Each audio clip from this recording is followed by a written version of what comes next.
This is my first time going out and about without a mask on since I've been vaccinated, so I'm a little bit anxious about it. There's a lot of people here, but Yeah. but yeah, it's nerve-wracking. Things Yeah. have been so weird this past year and a half, 2 years. Yeah, And for it's sure. going to be weird to readjust, but It is. it'll be nice. It feels good.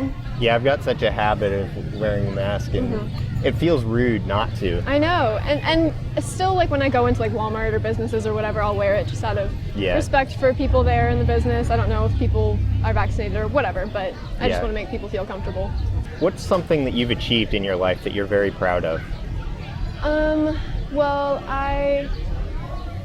so art is a really big part of me, musical arts, choir. Okay.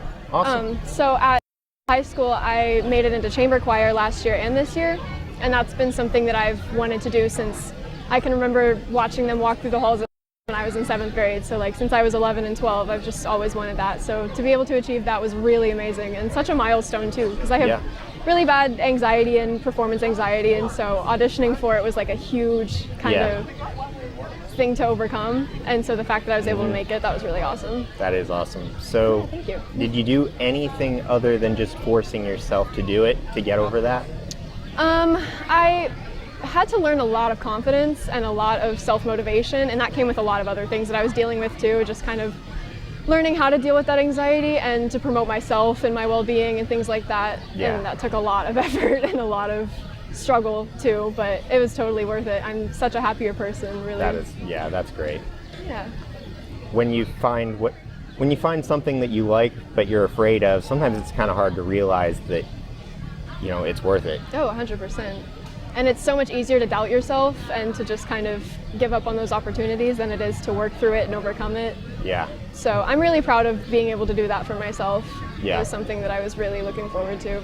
So before that, would you have been comfortable talking to me in front of the camera? I don't think so. What's your story? What makes you who you are? I guess just going back to that learning of self-worth, like that's been my biggest thing for the past Yeah. couple of years, has just been like really understanding and learning my love language and who I am, and being able to work with myself to overcome things that I've had to experience, unfortunate things I've had to experience. Yeah. And I've learned a lot about myself, like a lot that I can endure and overcome, and it's been great. But I don't know, I think it's been really, I'm just so happy with who I am now, and that's something that I've never felt before. That's great. Yeah. So especially this year, and I think that COVID really forced me to spend that time with myself during quarantine and everything. Yep. And that kind of kick-started my whole journey of learning to love myself, things like that. It Yep. sounds very like the journey to learning to love myself, but it really is, and it was Yeah. like very instrumental in becoming who I am now. Yeah. And I've had a lot of support, which is great. But That's awesome. So, you. like, friends, family, both? yeah, both. It's been kind of hard because when you grow and people around you refuse to, it causes tension in It relationships. does. So I've had to deal with that too, but in a way that's made me more able to communicate Yeah. the things I need, which is something that I've always struggled with. I've always been like a people pleaser.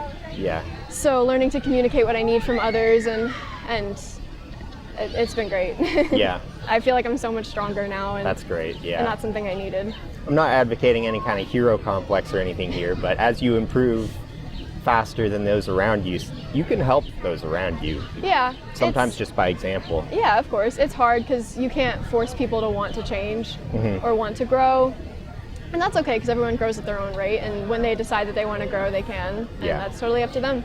So, but yeah, definitely support from my family. I started getting into like spirituality and things like that probably at the beginning of high school. It was around freshman year, and I've got good people in my family who support me with that, and who, like my mom doesn't understand it, but she tries to, she Yeah. supports me, and it's adorable. She's That's the best. good. Yeah. But So what kind of spirituality? it started with like daily meditation, affirmations, things like that, mantras, and then like started getting into astrology and things like that, discovering myself on a astronomical level. Okay. And things like that. And then I tried to get into yoga. It wasn't really my thing, but I really enjoy meditation and just having that time with myself Yeah. every day, and really reflecting on my days or setting a mood for my days. Yeah. I'm learning tarot right now. So Okay. yeah, things like that. Just really diving into new things.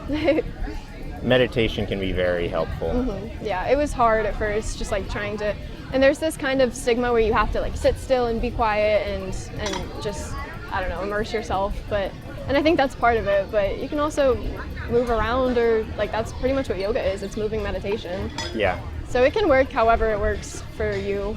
Yeah. Just gotta find what works for you. So what do you think, what are you working towards right now? What do you think is the next fork in the road? I think finding full comfort and confidence in myself, because I'm still at a point where I'm not like the best version of myself, and that takes a lifetime. Yeah. So I just think that constantly growing towards that, and self-awareness, definitely, just like, and empathy, more compassion. I like to think I'm compassionate, but I also find myself getting very frustrated with people without really realizing what, they're going through, or things like that, and just. Yeah. So I think just like full compassion and understanding where people are and what they're feeling and why that's affecting them, and then being able to base our growth together, like as a relationship around that, and just becoming a more centered person, I guess, more mindful. Just definitely like confidence, I guess. Are there any concrete steps that you can think of right now that you're taking to work on those things?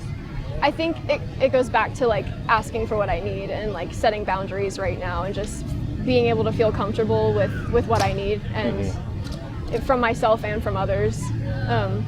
That's kind of what I'm working on right now, is doing things for myself, kind of being a little selfish. Yeah. That's my main thing. Yeah, right there's a fine line there. I mean, sometimes the best thing you can do for other people is to get to know and be comfortable with yourself. Yeah, definitely. But you can take that too far. Right. Yeah. There's definitely a difference between doing things for yourself and then being selfish. Yeah. So I say that lightly. But yeah, I'm just definitely trying to know what I want and what I need for myself and other people, and then seeing how that will make me better for the people around me and for myself. Yeah. Just a lot of self-growth. That's awesome. Yeah, thank you. Are there any bits of wisdom that you would want to impart to other people based on what you've learned? I would just say that setting boundaries is completely rational and important, despite how the people that are around you make you feel about it. Yeah. Doing what's best for yourself is ultimately going to be the best thing for you and the people around you. So I was very afraid to set boundaries with people for a really long time, just out of fear of conflict or tension or whatever, but ultimately it's better, because it causes less strain on your relationship or anything like that. So I would just say that doing things for yourself is going to be really important to elevating yourself and your relationships with people. Yeah. Yeah. That's like the biggest thing I think I've learned. Okay. So far. Yeah, I was actually listening to a therapist a while ago, and she said that, boundaries can seem a little harsh at times, but it's you making an effort to keep people in your life. Exactly.